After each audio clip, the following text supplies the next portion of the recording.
സുഹൃത്തുക്കളെ എല്ലാവർക്കും നമ്മുടെ പുതിയ വീട്ടിലേക്ക് സ്വാഗതം. ഇന്ന് ഞാൻ ഈ ഒരു വീഡിയോ ആയിട്ട് വരാനുണ്ടായ പ്രധാന കാരണം നമ്മുടെ അഖിൽമാരാറിൻ്റെ ഒരു വീഡിയോ ഞാൻ ഈ കഴിഞ്ഞ ദിവസം കാണാൻ ഇടയുണ്ടായി. ഇന്നാണ് എനിക്കൊന്ന് റിയാക്ട് ചെയ്യാൻ സമയം കിട്ടിയത്. അതായത് എന്ത് വിഷയമാണെന്ന് വെച്ച് കഴിഞ്ഞാൽ റിയാസ് സലീം എന്ന് പറയുന്ന ബിഗ് ബോസിന്റെ മുൻപുണ്ടായിരുന്ന ഒരു കണ്ടസ്റ്റന്റ്, ഈ അഖിൽമാരാർ എന്ന് പറയുന്ന ഒരു വ്യക്തി എന്താണ്, അയാൾ ബിഗ് ബോസിൽ ഫസ്റ്റ് നേടിയ ഒരു കണ്ടസ്റ്റന്റ് ആണ്. എനിക്ക് തോന്നുന്നു സീസൺ 6 ആണെന്ന് തോന്നുന്നു. അപ്പോൾ അതേ സീസണിൽ അല്ലെങ്കിൽ ആ ഒരു ഷോയിൽ തന്നെ ഉണ്ടായിരുന്ന റിയാസ് സലീം എന്ന് പറയുന്ന LGBTQ ഒരുപാട് ആരാധിക്കുന്ന അല്ലെങ്കിൽ ഫെമിനിസ്റ്റ് സ്വഭാവമുള്ള അല്ലെങ്കിൽ ഫെമിനിസ്റ്റിനെ ഒരുപാട് സ്നേഹിക്കുന്ന ഫെമിനാസികളോടൊപ്പം നിൽക്കുന്ന റിയാസ് സലീം എന്ന ആ ഒരു കണ്ടസ്റ്റന്റ്, ഈ റിയാസ് ഈ ബിഗ് ബോസ് സീസൺ 7 എന്താണ് ചെയ്തതെന്ന് വെച്ച് കഴിഞ്ഞാൽ ഒരു ടാസ്ക് കിട്ടുകയുണ്ടായി അല്ലേ. നമ്മൾ കഴിഞ്ഞ ദിവസം അതിനെപ്പറ്റി ചർച്ച ചെയ്തതാണ്. അതായത് ഈ ബിഗ് ബോസ് ഹൗസിലേക്ക് കുറച്ച് ഗസ്റ്റുകളെ അങ്ങോട്ട് കയറ്റി വിട്ടു. അവരുടെ ടാസ്ക് എന്ന് പറഞ്ഞു കഴിഞ്ഞാൽ അവിടെയുള്ള കണ്ടസ്റ്റന്റുകളെ മാക്സിമം ഇറിറ്റേറ്റ് ചെയ്യുക എന്നുള്ളതായിരുന്നു. ആ ഇറിറ്റേറ്റ് ചെയ്യുമ്പോഴും ലാലേട്ടൻ അല്ലെങ്കിൽ ബിഗ് ബോസ് ടീം ഉദ്ദേശിച്ചത് എത്ര ഇറിറ്റേറ്റ് ചെയ്താലും അവിടെ വരുന്ന അതിഥിക്ക് അവർ ദേവോ ഭവ എന്ന് പറയുന്നത് പോലെ അല്ല, അതിഥിയെ അവർ ദൈവത്തെ പോലെ കാണുക എന്നുള്ള രീതിയിൽ പെരുമാറണമെന്നുള്ളതായിരുന്നു. അപ്പൊ ഇവിടെ ഈ റിയാസ് എന്ന് പറയുന്നവനും അതേപോലെ തന്നെ കുറച്ച് ആളുകളെല്ലാം അകത്തേക്ക് കയറി ചെന്നിട്ട് റിയാസ് അവിടെ ചെയ്തത് ഈ ആദില നൂറ എന്ന് പറയുന്ന ആളുകളെ സപ്പോർട്ട് ചെയ്യാൻ വേണ്ടിയിട്ടാണ് കയറിപ്പോയെന്ന് നമുക്കറിയാം. അവിടെ ചെന്നിട്ട് ലക്ഷ്മിക്കെതിരെ വലിയൊരു വിപ്ലവം ഉണ്ടാക്കുകയും ലക്ഷ്മി എന്താണ് നിങ്ങൾ ഉദ്ദേശിക്കുന്നത്, നിങ്ങൾ ആരെയാണ് കുറ്റം പറയുന്നത് പറഞ്ഞുകൊണ്ട് ഒരു ഏകപക്ഷീയമായിട്ട് സംസാരിക്കുകയും അവരൊരു ഹോട്ടൽ അവിടത്തേക്ക് ചെല്ലുന്ന ഒരു അതിഥി എന്നുള്ള രീതിയിലാണ് റിയാസ് കയറി ചെല്ലുന്നത്. അപ്പോൾ ഈ റിയാസിനോട് ഈ ലക്ഷ്മി ചോദിക്കുന്നുണ്ട്, വൈ ആർ യു ഹിയർ, എന്താണ് നിങ്ങളുടെ ഉദ്ദേശം, എന്താണ് ഇതിനെപ്പറ്റി മാത്രം ചോദിക്കാനാണോ നിങ്ങളിവിടെ വന്നിരിക്കുന്നതെന്നൊക്കെ ചോദിക്കുന്നുണ്ട്. അപ്പോൾ റിയാസ് പറയുന്ന ഉത്തരം ഇതും ചോദിക്കാൻ വേണ്ടി തന്നെയാണ് വന്നതെന്നൊക്കെയാണ്. അപ്പോൾ LGBTQനെ ഇഷ്ടപ്പെടുന്ന ഒരു സമൂഹത്തിന് വേണ്ടിയിട്ട് റിയാസ് അകത്തേക്ക് കയറി ചെന്നിരിക്കുകയാണ്. നമുക്കറിയാം 8 നിന്ന് പുറപ്പെടുകയും ചെയ്ത് 9 എത്തുകയും ചെയ്തില്ല എന്ന് പറയപ്പെടുന്ന ഒരു വ്യക്തിയാണ് റിയാസ് എന്ന് പറയുന്നത്. ഞാൻ ആരെയും വ്യക്തിഹത്യ ചെയ്യുകയോ അല്ലെങ്കിൽ ആ വ്യക്തിയുടെ താല്പര്യങ്ങളെ ഞാൻ കലയൊക്കെയല്ല, ഇതൊരു പൊതുസമൂഹം പറയുന്നൊരു കാര്യമാണെന്നാണ് ഞാൻ പറയുന്നത്.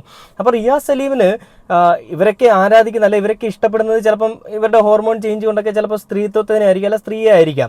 അപ്പോൾ അങ്ങനെയെങ്കിൽ സ്വന്തം ഇഷ്ടങ്ങൾ സ്വന്തമായി വെച്ചാൽ പോരെ, എന്തിനാണ് മറ്റുള്ളവരിലേക്ക് അടിച്ചേൽപ്പിക്കാൻ ശ്രമിക്കുന്നത്, അല്ലെങ്കിൽ മറ്റുള്ള ആണുങ്ങളെ കാണുമ്പോൾ എന്തിനാണ് ഈ കുരു പൊട്ടുന്നത്? ഈ മൂക്കിന് മീതെ മീശയുള്ളവരോട് ദേഷ്യമാണ് ഈ പറയുന്ന റിയാസിനെന്ന് നമ്മൾ കഴിഞ്ഞ ദിവസം ഈ ഒരു വീഡിയോയിൽ ഞാൻ ഇന്ന് ആ വീഡിയോ പ്ലേ ചെയ്യാം. അതായത് ശാരികയും സിജോയും പറയുന്നുണ്ട്. അതായത് മൂക്കിന് മേലിൽ മീശയുള്ള താടിയുള്ള ആണുങ്ങളെ കാണുമ്പോൾ റിയാസിന് വലിയ ദേഷ്യമാണെന്നും റിയാസ് സലീമിന് സ്ത്രീകളോടാണ് താല്പര്യം അല്ലെ സ്ത്രീയായിട്ട് ജീവിക്കാനാണ് താല്പര്യമെന്നാണ് ഈ പറയുന്ന സിജോയും അതേപോലെ തന്നെ ശാരികയും പറയുന്നത്. നമുക്കറിയാം ശാരിക ഇപ്പോൾ ഈ ഒരു സീസണിൽ എവിക്റ്റ് ആയി പോയ ഒരാളാണ്. ഈ സിജോ എന്ന് പറയുന്ന കണ്ടസ്റ്റന്റ് നേരത്തെ സീസൺ ഈ പറയുന്ന റോക്കിയുമായിട്ടൊക്കെ അടിയുണ്ടാക്കി ഇറങ്ങിപ്പോയ ഒരു വ്യക്തിയാണ്. അപ്പൊ ഞാനിവിടെ പറയാൻ വന്ന വിഷയം, ആദ്യം നമുക്ക് ശാരികയും ഈ സിജോയും എന്താണ് ഇവരെ പറ്റി പറയുന്നത് എന്നുള്ളത് നമുക്കൊരു വീഡിയോ കണ്ടു നോക്കിയിട്ട് ബാക്കി വീഡിയോയിലേക്ക് വരാം. ജയിൽ നോമിനേഷൻ ചെയ്യുമ്പോഴത്തേക്കും അവിടെ ഷാനവാസി ഒറ്റ കാര്യം എന്ന് വെച്ച് കഴിഞ്ഞാൽ റിയാസിനെ റെസ്പെക്ട് ചെയ്തില്ല എന്നുള്ളതാണ്. ശരിയാണ്. ഇപ്പം ബിഗ് ബോസിന്റെ ആ ടാസ്ക് ഘട്ടനകത്ത് വരുന്ന ഗസ്റ്റിനെ നമ്മൾ മാക്സിമം നന്നായിട്ട് തന്നെ നോക്കണം, അവരെ കെയർ ചെയ്യണം, ആ ഒരു പോയിന്റ് ഉണ്ടാവും. ബട്ട് ഇവിടെ നമ്മള് പക്ഷേ സിജോ റിയാസ് വന്നത് എന്താ പറയുക ഒരു പേഴ്സണൽ ഇൻട്രസ്റ്റോട് കൂടി ആണെങ്കിൽ നമുക്ക് അത് കണ്ടുപിടിച്ചാൽ ബുദ്ധിയുള്ള ഗെയിമർ ആയിരിക്കും. ഇല്ല, പിന്നെ റിയാസ് വന്നു വെച്ച് കഴിഞ്ഞാൽ ഈ ഹോട്ടൽ ടാസ്കിൽ റിയാസിന് ഉദ്ദേശം ഒറ്റ കാര്യം ഉണ്ടായിരുന്നു, ലക്ഷ്മിനെ കുറച്ച് ചീത്ത വിളിക്കുക. ലക്ഷ്മി കുലുങ്ങിയില്ല. 1 2 ആദില നൂറ ഇവരെ നെവിനായിട്ട് അങ്ങ് അടുപ്പിക്കുക. പിന്നെ റിയാസിന്റെ ഒരു ഗെയിം ഉണ്ടല്ലോ, റിയാസ് എപ്പോഴും കളിക്കുന്ന കുത്തിത്തിരിപ്പ് ഗെയിം. റിയാസിന് മാൻലി ഗെയിം ഇഷ്ടമല്ല. അതായത് ഇപ്പോ മീശയും പിരിച്ചത് നല്ല റിയാസിന് പിടിക്കൂല. അപ്പോ ഷാനവാസ് അങ്ങനെ നിൽക്കുന്ന ഒരാളാണ് അതിനകത്ത്. അപ്പൊ ഷാനവാസ് എന്ത് ചെയ്തു, ഇഷ്ടപ്പെട്ടില്ല. ഇതേ റിയാസ് ജിസൈൽ, ആര്യൻ, റെന, അക്ബർ അല്ലെങ്കിൽ അങ്ങനെ ഒരുപാട് ആൾക്കാർ, ഒരു 10ഓളം പേരുടെ ലിസ്റ്റ് പറയാം, ഇവർക്കെതിരെ വാ പൊളിച്ച് റിയാസ് അക്ഷരം മിണ്ടിട്ടില്ല. ഇവർ ലക്ഷ്മിയുടെ ചോദ്യത്തിന് മുകളിൽ I don't care what you wear എന്ന ആ ഒരു സ്റ്റേറ്റ്മെന്റ് തന്നെ മതി, അവിടെ തീർന്നു റിയാസ്, ഒന്നും പറയാനില്ല. ലക്ഷ്മി വരെ തൂക്കിക്കളഞ്ഞു. ലക്ഷ്മി റിയാസ് വന്നപ്പോൾ ലക്ഷ്മിക്ക് പോസിറ്റീവായി, അതാണ് സംഭവിച്ചത്. അപ്പോൾ ഈ റിയാസ് വന്നപ്പോഴേക്ക് സംഭവിച്ചത് ആദിലേക്കാണ് ഏറ്റവും കൂടുതൽ പണി കിട്ടിയത്. അതായത് കർമ്മ വിൽ ബി ബാക്ക്. ഞാൻ പറഞ്ഞില്ല, അതിലെ പലയിടത്തും ചെന്ന് ഇതാണ് പരിപാടി കാണിച്ചോണ്ടിരുന്നത്. പലയിടത്തും ഇപ്പൊ അനുമോളുടെ പുറകെ സ്നേഹത്തോടെ നടക്കും, പുറത്ത് ഇപ്പുറത്ത് നിന്ന് ബിന്നിയോട് വേറെ പറയും. ബിന്നി പക്ഷേ അതിൽ വീഴില്ല. പിന്നെ അതിലും വലിയ ഒരു ബുദ്ധിമതി ആയതുകൊണ്ട് ബിന്നി വീക്ഷിക്കും ആൾക്കാരെ. ബിന്നി ശരിയാണ്, അവിടെ എവിടെയും പോയി കുത്തിത്തിരിപ്പിന്റെ രാജകുമാരിന്നൊക്കെ അക്ബർ പാട്ടുപാടി കേൾപ്പിച്ചെങ്കിലും ആദിലയുടെ അത്രയും കുത്തിത്തിരിപ്പ് ബിന്നി അവിടെ കാണിക്കുന്നു ഞാൻ വിശ്വസിക്കുന്നില്ല. ബിക്കോസ് ആദിൽ ഇതാണ് പരിപാടി, എല്ലാവരുടെയും കൂടെ നിന്ന് ഞാൻ നിങ്ങളോടൊപ്പം ഉണ്ട്, ഞാനിപ്പോ സിജോടൊപ്പം ഉണ്ട് എന്ന് പറയുന്ന രീതിയിൽ പറഞ്ഞിട്ട് അവിടെ ആദിൽ കാണിക്കുന്ന പരിപാടി പക്ക ഒരുമാതിരി ഫേക്ക് ആണ് കാണിക്കുന്നത്. അപ്പൊ അത് നല്ല രീതിയിലും ഗെയിം കളിക്കാം എന്ന് വെച്ചാൽ നമ്മളെ നന്മരം കളിക്കാൻ ഇപ്പോഴും എന്റെ എപ്പിസോഡ്സ് പറയാറുണ്ട്, നന്മരം കളിക്കാൻ. ഇവര് പറയുന്നത് അവിടെ എന്താണ് സംഭവിച്ചതെന്നും അവിടെ ഉണ്ടായിരുന്ന കണ്ടസ്റ്റന്റ് ആയിട്ടുള്ള ശാരിക എന്താണ് ഇവരിൽ നിന്ന് നേരിട്ടതെന്നുമാണ്. നമുക്കറിയാം ആദില നൂറ എന്ന് പറയുന്ന 2 കണ്ടസ്റ്റന്റ് ലെസ്ബിയൻ കപ്പിൾസ് ആണ്. അവരുടെ സ്വഭാവം എന്താണെന്നുള്ളതും ബിഗ് ബോസിൽ കൂടി നമുക്ക് വ്യക്തമാണ്. റിയാദിക്ക് ഗെയിം പ്ലേ ചെയ്ത് പൊക്കോണ്ടിരുന്ന രണ്ടുപേരും മോഹൻലാൽ വീട്ടിലേക്ക് എന്റെ വീട്ടിൽ ഞാൻ ഇവരെ കയറ്റുമ്പോൾ ലക്ഷ്മിയോട് പറയുകയും അത് വലിയൊരു പ്രിവിലേജ് ആക്കി എടുക്കുകയും ഞങ്ങൾക്ക് ഈ സമൂഹത്തിൽ ഇത്രയും വലിയ വാല്യൂ ഉണ്ട്, ഞങ്ങളാണ് ഇവിടുത്തെ വലിയ ആളുകളെന്ന് ആദിലയുടെ മനസ്സിലൊരു ചിന്താഗതി വരികയും ആദില അവിടെ കാട്ടിക്കൂട്ടിയ പരാക്രമങ്ങളും ആദിലയുടെ ഓരോ സ്വഭാവങ്ങളുമാണ് ഈ പറയുന്ന ശാരിക വിളിച്ച് പറയുന്നത്. ഇതിൽ സിജോ എടുത്ത് പറഞ്ഞൊരു കാര്യം ഞാൻ നേരത്തെ പറഞ്ഞു, ഈ മീശയുള്ളവരെ കാണുമ്പോൾ ആണുങ്ങളെ കാണുമ്പോൾ റിയാസിന് കുരു പൊട്ടും, റിയാസിന് വലിയ ദേഷ്യമാണെന്നുള്ളത്. അത് തന്നെയാണ് നമ്മൾ വീണ്ടും കാണുന്നത്. അവിടുത്തെ വലിയ സംഭവങ്ങളൊക്കെ പറയുന്നുണ്ട്. എന്തായാലും ഞാൻ ഇന്ന് പറയാൻ വന്ന വിഷയം ഇതൊന്നുമല്ല, ഈ ഒരു കാര്യം ഇവിടെ പറയണം എന്നുള്ളത് കൊണ്ട് പറഞ്ഞാണ്. അപ്പൊ ഇന്നത്തെ വിഷയം എന്ന് പറഞ്ഞു കഴിഞ്ഞാൽ ഈ റിയാസിനെ പറ്റി നമ്മുടെ അഖിൽമാരാർ ഒരു വിഷയം പറയുന്നുണ്ട്. അഖിൽമാരാറിന്റെ പല വിഷയങ്ങളിലും അല്ലെങ്കിൽ പല പ്രതികരണങ്ങളിലും എനിക്ക് അത്ര വലിയ താല്പര്യമൊന്നും ഇല്ലെങ്കിലും ഈ ഒരു വിഷയത്തിൽ അഖിൽമാരാർ എടുത്ത നിലപാട് അല്ലെങ്കിൽ അഖിൽമാരാർ കൊടുത്ത മറുപടി എന്ന് പറയുന്നത് അടിപൊളി മറുപടി തന്നെയാണ്. അതിന് ഈ പറയുന്ന റിയാസ് ഒരു മറുപടിയായിട്ട് വന്നിട്ടുണ്ട്. അപ്പൊ അതിൽ നമുക്ക് ആദ്യം ഈ പറയുന്ന നമ്മുടെ ഷാനവാസിനെ പിന്തുണച്ചുകൊണ്ട് അഖിൽമാരാർ പറയുന്നൊരു വാക്കുണ്ട്. അതായത് ഷാനവാസിന് നീ ആ റിയാസിനെ എടാന്ന് വിളിച്ചത് ശരിയായില്ല. അത് കേട്ടപ്പോൾ ഞാനും വിചാരിച്ചത് ഈ അഖിൽമാരാരും ഇതുപോലെയുള്ള LGBTQ സപ്പോർട്ട് ചെയ്യുന്നതാണോ അല്ലെങ്കിൽ ഇങ്ങനെയുള്ള ഈ സ്വഭാവങ്ങളെ സപ്പോർട്ട് ചെയ്യുന്ന ഒരു വ്യക്തിയാണെന്നാണ് ഞാൻ ചിന്തിച്ചത്. പക്ഷേ ഈ ചർച്ചകൾ ഇങ്ങനെ പൊയ്ക്കൊണ്ടിരിക്കുക അല്ലെങ്കിൽ ഈ വിഷയങ്ങൾ ഇങ്ങനെ അദ്ദേഹം പറഞ്ഞുകൊണ്ടിരിക്കെ അദ്ദേഹം പറയുന്ന കാര്യങ്ങൾ കേട്ടപ്പോൾ എനിക്ക് മനസ്സിലായി അദ്ദേഹം പറയുന്നത് ശരി തന്നെയാണ്. കേരളത്തിലെ ഒരു നല്ല സമൂഹം അല്ലെങ്കിൽ നല്ലൊരു ശതമാനം ജനങ്ങളും ഇത് തന്നെയാണ് പറയാൻ ആഗ്രഹിക്കുന്നത് അല്ലെങ്കിൽ ഇത് തന്നെയാണ് പറഞ്ഞുകൊണ്ടിരിക്കുന്നത്. അപ്പോൾ അഖിൽമാരാർ എന്താണ് ഈ ഒരു വിഷയത്തിൽ പ്രതികരിച്ചിരിക്കുന്നത് എന്നുള്ള ആദ്യം കേട്ടിട്ട് അതിന് മറുപടിയായിട്ട് വന്നിരിക്കുന്ന റിയാസിന്റെ മാസ് ഡയലോഗ് എന്താണെന്ന് നമുക്ക് കേട്ട് നോക്കാം. അപ്പോൾ ആദ്യം അഖിൽമാരാറിന്റെ വീഡിയോയിലേക്ക് പോകാം. ഈ സൈഡിൽ നോക്കിക്കോ. ഭയങ്കര രസകരമായിരുന്നു. അത് മാത്രമല്ല, ഇന്നലത്തെ എപ്പിസോഡ് കണ്ടപ്പോഴത്തേക്ക് എനിക്ക് തോന്നിയൊരു വലിയ സന്തോഷം എന്ന് പറയുന്നത് ഏതൊരു ബിഗ് ബോസ് സീസണിൻ്റെയും മഹാഭാഗ്യമാണ് റിയാസ് എന്ന് പറയുന്ന ഒരു മത്സരാർത്ഥി. പ്രത്യേകിച്ച് ബിഗ് ബോസിൽ ഒരാൾക്ക് ജയിക്കാൻ വേണ്ട എല്ലാ കണ്ടൻറ്റുകളും അപ്പുറത്ത് നിന്ന് കൊടുക്കാൻ ശേഷിയുള്ള ഏതൊരു മത്സരാർത്ഥിയെയും ഉയർത്തിക്കൊണ്ടുവരാൻ വേണ്ടിയിട്ട് ദൃഢപ്രതിജ്ഞ എടുത്ത, സമൂഹത്തിൽ ഒറ്റപ്പെട്ട് നിൽക്കുന്ന ആൾക്കാരെ സമൂഹത്തെ കൊണ്ട് ചേർത്ത് പിടിപ്പിക്കാൻ ശേഷിയുള്ള ഒരു മികച്ച മത്സരാർത്ഥിയാണ് റിയാസ്. അത് സീസൺ 5 കോടതി ടാസ്കിൽ വന്ന സമയത്ത് നിങ്ങളെല്ലാവരും കണ്ടതാണ്. സീസൺ 4 റോബിന് വലിയ ഒരു ഇഷ്ടം ജനങ്ങൾക്കിടയിൽ നിന്ന് മേടിച്ചു കൊടുക്കുന്നതിലും വലിയൊരു പങ്ക് വഹിച്ച ആളും നമ്മുടെ റിയാസാണ്. അപ്പോൾ എന്തായാലും എൻ്റെ സീസണിൽ എനിക്ക് റിയാസിനോട് നന്ദിയുണ്ട്. കാര്യം വെറുതെ അവിടെ വളരെ മാനവ മര്യാദയ്ക്ക് തമാശ പറഞ്ഞിരുന്ന എന്നെ മുണ്ടുപൊക്കി എന്ന് പറയുന്ന വളരെ മോശമായിട്ടുള്ള ഒരു ആരോപണം ഉന്നയിച്ചുകൊണ്ട് എനിക്ക് അത്യാവശ്യം പ്രേക്ഷകർക്കിടയിൽ കയ്യടി മേടിച്ച് തരാൻ പറ്റിയ ഒരു പെർഫോമൻസ് കാഴ്ചവെക്കാൻ കഴിഞ്ഞത് നമ്മുടെ ഈ റിയാസിൻ്റെ ഗുണമാണ്. കഴിഞ്ഞൊരു 4-5 ദിവസമായിട്ട് അധികം അനങ്ങാതിരുന്ന ഷാനവാസ്, അദ്ദേഹത്തെ കഴിഞ്ഞ ദിവസം ഫയറാക്കി മാറ്റാനും നമ്മുടെ റിയാസിന് കഴിഞ്ഞു. ഏതാണ്ട് ഈ വീക്കിലും അടുത്ത വീക്കിലും ഒക്കെ എവിക്റ്റായി പോകാൻ സാധ്യതയുണ്ടായിരുന്ന നമ്മുടെ ലക്ഷ്മിയെ ഏറ്റവും മികച്ച രീതിയിൽ വോട്ടിങ്ങിൽ ഒരു വലിയ കുതിപ്പുണ്ടാക്കി കൊടുക്കുന്നതിൽ റിയാസിന് കഴിഞ്ഞു. അങ്ങനെ ട്രാൻസ്ജെൻഡർ കമ്മ്യൂണിറ്റിക്ക് വേണ്ടിയിട്ടും LGBTQ കമ്മ്യൂണിറ്റിക്ക് വേണ്ടിയിട്ടും വാദിക്കാനും അവരെ സമൂഹത്തിൽ ഉയർത്തിക്കൊണ്ടുവരാൻ വേണ്ടി ശ്രമിക്കാൻ വേണ്ടിയിട്ട് ബിഗ് ബോസ് ഹൗസിലേക്ക് വന്ന് അവരെ സമൂഹത്തെ മൊത്തം കൊണ്ട് വെറുപ്പിച്ച അല്ലെങ്കിൽ അവർക്കെതിരെ സംസാരിക്കുന്ന ആൾക്കാർക്ക് വലിയ പിന്തുണ നേടിക്കൊടുക്കാൻ റിയാസിന് കഴിഞ്ഞു എന്നതിൽ റിയാസിനെ സപ്പോർട്ട് ചെയ്യുന്ന LGBTQ കമ്മ്യൂണിറ്റിയുടെ ആൾക്കാർക്കും അഭിമാനിക്കാം. ഇനി ഒരു പ്രധാനപ്പെട്ട കാര്യം, ഇന്നലെ പല പ്രാവശ്യം ഷാനവാസ് റിയാസിനെ എടാ പോടാ എന്ന് വിളിച്ച് പല പ്രാവശ്യം സംസാരിച്ചു. എന്തൊരു മോശമായ പദപ്രയോഗമാണ് എന്ന് പറഞ്ഞ് റിയാസ് ആവർത്തിച്ച് പറയുന്നുണ്ടായിരുന്നു. ഷാനവാസിൻ്റെ പദപ്രയോഗം വളരെ മോശമാണ്, ഇങ്ങനെയാണോ സംസാരിക്കേണ്ടത്? ഞാൻ നോക്കിയപ്പോൾ വീണ്ടും ഷാനവാസ് വിളിക്കുകയാണ്, എടാ പോടാ നീ പോടാ എന്നൊക്കെ വിളിക്കുന്നു. സത്യം പറഞ്ഞാൽ ഷാനവാസെ താങ്കൾ കാണിച്ചത് വളരെ മോശമാണ്. നിങ്ങൾ ഒരു കാരണവശാലും എടാ പോടാ എന്ന് വിളിച്ച് സംസാരിക്കാൻ പാടില്ലായിരുന്നു.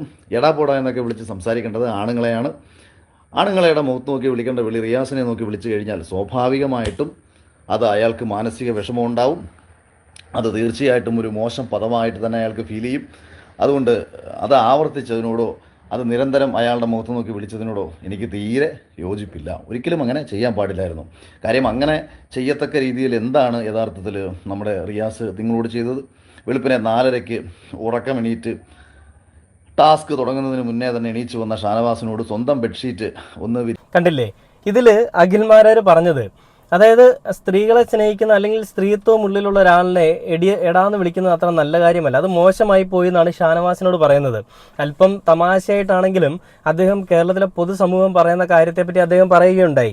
അപ്പോൾ ഈ വിഷയങ്ങളെപ്പറ്റി എല്ലാവരും ചർച്ച ചെയ്യുന്നത് തന്നെയാണ്. ശരിക്കും പറഞ്ഞാൽ ഞാൻ ഈ കമന്റിൽ കണ്ടൊരു കാര്യമാണ്, അതായത് ബിഗ് ബോസ് എന്ന് പറഞ്ഞാൽ ലാലേട്ടൻ പലപ്പോഴും പറയുന്നുണ്ട് ഇത് 7ന്റെ കളിയാണ് അല്ലെ 7ന്റെ പണിയാണെന്നുള്ളത്. അപ്പോൾ ഇതിൽ കമന്റിൽ ഞാൻ കണ്ടൊരു കാര്യം, ശരിക്കും ബിഗ് ബോസ് 7ന്റെ പണി എന്ന് പറഞ്ഞിട്ട് 9കളുടെ കളിയാണല്ലോ ഇവിടെ കാണുന്നതെന്നാണ്. ശരിക്കും പറഞ്ഞാൽ അത് തന്നെയല്ലേ ഇവിടെ നടക്കുന്നത്. ഞാൻ അങ്ങനെ ഒരു വിഭാഗത്തിൽപ്പെട്ട ആളുകളോട് വിരോധമുള്ള ഒരു വ്യക്തിയൊന്നുമല്ല. പക്ഷേ ഈ ഒരു വിഭാഗത്തിൽപ്പെട്ട ആളുകൾ ഈ സമൂഹത്തിൽ ഇവർക്ക് സംവരണം വേണമെന്ന് പറഞ്ഞുകൊണ്ട് വരുമ്പോൾ ആ ഒരു സംവരണം കൊടുക്കേണ്ട നമ്മുടെ നാടിന്റെ ഒരു കടമ തന്നെയാണ്.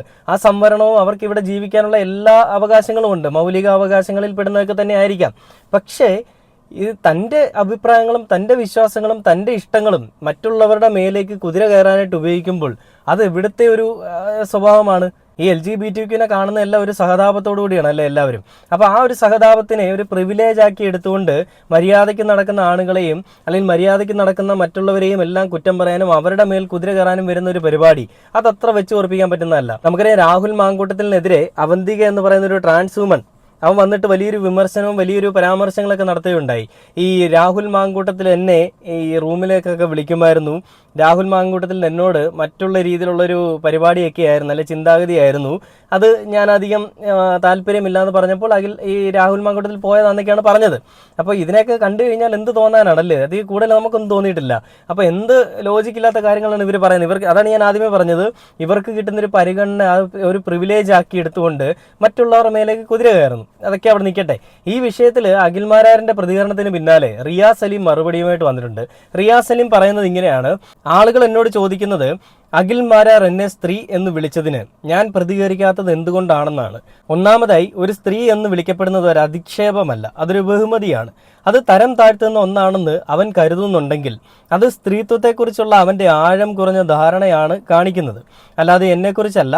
അവൻ്റെ കരിയർ ഇപ്പോൾ തന്നെ വായുവിന് വേണ്ടി കിതച്ചുകൊണ്ടിരിക്കുകയാണ്. ബ്രാൻഡ് ഡീലുകൾ നഷ്ടപ്പെട്ടു, പ്രേക്ഷകർ കുറയുന്നു. അവശേഷിക്കുന്ന ഒരേ ഒരു വിദ്യ എൻ്റെ പേര് ചീപ്പ് റിലവൻസിന് വേണ്ടി ഉപയോഗിക്കുക എന്നതാണ്. എന്നെ ഇൻസൾട്ട് ചെയ്യുന്നത് അവൻ്റെ ഫ്ലോപ്പ് സർക്കസ് കുറച്ച് ദിവസത്തേക്ക് കൂടി മുന്നോട്ട് കൊണ്ടുപോകാൻ സഹായിക്കുമെങ്കിൽ അവൻ അത് ചെയ്തോട്ടെ. അവസാനം അവൻ മറ്റൊരു ലൗഡ് അല്ലെങ്കിൽ ഇൻസെക്യൂർ മനുഷ്യൻ മാത്രമാണ്. അവൻ്റെ പ്രോബ്ലമാറ്റിക് ഫാൻ ബേസിന് വേണ്ടി ഒരു കുരങ്ങനെ പോലെ നൃത്തം ചെയ്യുന്നവൻ. ഇത് അഖിൽമാരാറിനെ കുറിച്ച് പറയുന്നത് ഒരു മഴവില്ലാണെന്ന് ഓർക്കണം. ഇനി ഇത് ഞാൻ പറഞ്ഞതിൻ്റെ പേരിൽ എനിക്കെതിരെ കേസുമായിട്ടൊക്കെ റിയാസ് പോയേക്കാം. എന്തു തന്നെയാണെങ്കിലും റിയാസെ, നിനക്കൊരു താല്പര്യം, നിനക്കൊരു ഇഷ്ടമൊക്കെ ഉണ്ടെങ്കിൽ അത് നിൻ്റേതായിട്ടുള്ള ഇഷ്ടങ്ങളാണ്. അത് മറ്റുള്ളവരിലേക്ക് അടിച്ചേൽപ്പിക്കാനോ മറ്റുള്ളവരെ അതിൽ നിന്നുകൊണ്ട് മറ്റുള്ള രീതിയിൽ പറയാനായിട്ട് ശ്രമിക്കരുത്. കാരണം ഈ നിങ്ങളുടെ താല്പര്യങ്ങളെ എല്ലാം അംഗീകരിക്കുന്ന ഒരു നിയമ സംവിധാന വ്യവസ്ഥയും ആളുകളും ഒക്കെയാണ് നമ്മുടെ സമൂഹത്തിലുള്ളത്. ആ താല്പര്യങ്ങളെ അംഗീകരിക്കുന്നത് ഒരു സഹതാപത്തോടു കൂടി തന്നെയാണെന്നുള്ളത് ഞാൻ എടുത്തു പറയണം. ഓരോരുത്തരുടെ ഉള്ളിലുള്ള ഈ പറയുന്ന ഹോർമോൺ ചേഞ്ച് അത് അവരുടെ തെറ്റല്ല. എന്നാലും അത് മനസ്സിലാക്കി മര്യാദയ്ക്ക് നിൽക്കേണ്ടതിന് പകരം മറ്റുള്ളവരുടെ മെക്കെട്ട് കയറാൻ ചെന്ന് കഴിഞ്ഞാലോ, കിട്ടിയൊരു ടാസ്ക് മനോഹരമായി ചെയ്തിട്ട് ഇറങ്ങി പോകാമായിരുന്നു. പക്ഷേ അവിടെ ചെന്നുകൊണ്ട് ഷാനവാസ് എന്ന് പറയുന്ന ഒരു ആൺകുട്ടിയുടെ മുൻപിൽ ചെന്നിട്ട് കളിക്കാൻ നോക്കിയപ്പോൾ, ഈ സൈഡിൽ വീഡിയോ കാണാം, കളിക്കാൻ നോക്കിയപ്പോൾ ഷാനവാസ് വാ നിറച്ച് കൊടുത്തു വിട്ടൊരു പരിപാടി നമ്മൾ കാണുന്നത്. റിയാസിനൊരു വാക്ക് പോലും പറയാനില്ലായിരുന്നു. അതിൽ ബിഗ് ബോസ് കണ്ടെത്തിയ കുറ്റം അല്ലെങ്കിൽ റിയാസ് കണ്ടെത്തിയ കുറ്റം എന്നെ എടാന്ന് വിളിച്ചു അധിക്ഷേപിച്ചു എന്നുള്ളതായിരുന്നു. അതിനുള്ള മറുപടി തന്നെയല്ല അഖിൽമാരാർ പറഞ്ഞത്. അത് കാണുമ്പോൾ അഖിൽമാരാറിന്റെ ബ്രാൻഡ് വാല്യൂ കൂട്ടാനും അഖിൽമാരാർ എന്ന് പറയുന്ന വ്യക്തിക്ക് ഒരു ചീപ്പ് പബ്ലിസിറ്റിക്ക് വേണ്ടിയിട്ട് നിന്റെ പേര് ഉപയോഗിച്ചു എന്ന് നീ പറയുമ്പോൾ എന്ത് ലോജിക്കാണുള്ളത്? നിന്നെ വെച്ചിട്ട് വേണോ അഖിൽമാരാറിന് ചീപ്പ് പബ്ലിസിറ്റി ഉണ്ടാക്കാനായിട്ട്? അഖിൽമാരാർ ഇപ്പോൾ ഒരു സിനിമ ചെയ്ത് സിനിമയിൽ കയറി പോകുന്നുണ്ട്. അത് സിനിമ പൊട്ടിയല്ല എന്നുള്ളതല്ല, ആ സിനിമ ചെയ്യാൻ അയാൾക്ക് സാധിച്ചു എന്നുള്ളതാണ്. അങ്ങനെ ഒരു മെയിൽ ക്യാരക്ടർ ചെയ്യാനുള്ള ധൈര്യമുണ്ടോ റിയാസ് നിനക്ക്? ആവശ്യമില്ലാത്ത കാര്യങ്ങൾ പറഞ്ഞുകൊണ്ട് എന്തിനാണ് വെറുതെ ഒരു പരാമർശവുമായിട്ട്, അല്ലെങ്കിൽ എന്തിനാണ് വെറുതെ ആണുങ്ങളുടെ വായിലിരിക്കുന്ന കേൾക്കാൻ വരുന്നത്? നീയും ഒരാണാണെങ്കിൽ ആണായിട്ട് ജീവിക്കുക, പെണ്ണാണെങ്കിൽ പെണ്ണായിട്ട് ജീവിക്കുക. അതിന് ആരും ഒന്നും പറയുന്നില്ല. നിങ്ങൾക്ക് ജീവിക്കേണ്ട രീതിയിൽ നിങ്ങൾക്ക് ജീവിക്കാം. ഇനി ഇത് രണ്ടും അല്ലെങ്കിൽ നിങ്ങളെ അനുശാസിക്കുന്ന അല്ലെങ്കിൽ നിങ്ങൾക്ക് ഇഷ്ടമുള്ള രീതിയിൽ ജീവിക്കാനുള്ള സമൂഹം തന്നെയാണ് നമ്മുടേത്. പക്ഷെ ഞാൻ ഇതിൽ വീണ്ടും പറയുന്നത്, ഇത് മറ്റുള്ളവരുടെ മേലേക്ക് അടിച്ചേൽപ്പിക്കുമ്പോൾ അല്ലെങ്കിൽ ഇതിലേക്ക് മറ്റുള്ളവരെ വലിച്ചഴിച്ചുകൊണ്ട് അവർ കുറ്റക്കാരാണ് ഞാനാണ് ശരിയെന്ന് പറഞ്ഞു വരുത്തുമ്പോൾ അതിൽ എന്ത് ലോജിക്കാണ്, എന്ത് വാല്യൂ ആണ്, എന്താണ് നിങ്ങൾ നേടിയെടുക്കാൻ ശ്രമിക്കുന്നതാണ് ഞാനിവിടെ എടുത്ത് ചോദിക്കുന്നത്. എന്ത് തന്നെയാണെങ്കിൽ അഖിൽമാരാറിന്റെ പല വിഷയങ്ങളിലും എനിക്ക് പരസ്പര വൈരുദ്ധ്യം തോന്നിയിട്ടുണ്ടെങ്കിലും അല്ലെങ്കിൽ അഖിൽമാരാറിന്റെ പല പരാമർശങ്ങളിലും എനിക്ക് താല്പര്യക്കുറവുണ്ടെങ്കിലും ഈ ഒരു പരാമർശത്തിനോട് ഞാൻ അങ്ങേയറ്റം യോജിക്കുകയാണ്. അതോടൊപ്പം തന്നെ ഈ ഒരു വീഡിയോ കാണുന്ന നിങ്ങൾക്ക് എല്ലാവർക്കും അതിനായിരിക്കും പറയാനുള്ളത് എനിക്കറിയാം. ഞാനിത് നമ്മുടെ പൊതുസമൂഹത്തിലുള്ള ജനങ്ങൾ ചിന്തിക്കുന്ന കാര്യങ്ങളെ പറ്റിയാണ് ഈ ഒരു വീഡിയോ ചെയ്തിരിക്കുന്നത്. ഇതൊരിക്കലും എൻ്റെ മാത്രം ഒരു അഭിപ്രായമാണെന്ന് ഞാൻ വിശ്വസിക്കുന്നില്ല. ഈ വീഡിയോ കാണുന്നതും അതേപോലെ തന്നെ ഈ വീഡിയോ ബിഗ് ബോസ് കാണുന്നതുമായിട്ടുള്ള എല്ലാ ആളുകൾക്കും ചോദിക്കാനും പറയാനും ഇതേ കാര്യങ്ങൾ തന്നെയായിരിക്കും ഉള്ളിലുള്ളതെന്നും വിശ്വസിച്ചുകൊണ്ട് ഈ ഒരു വീഡിയോയുടെ അവസാനിക്കുകയാണ്.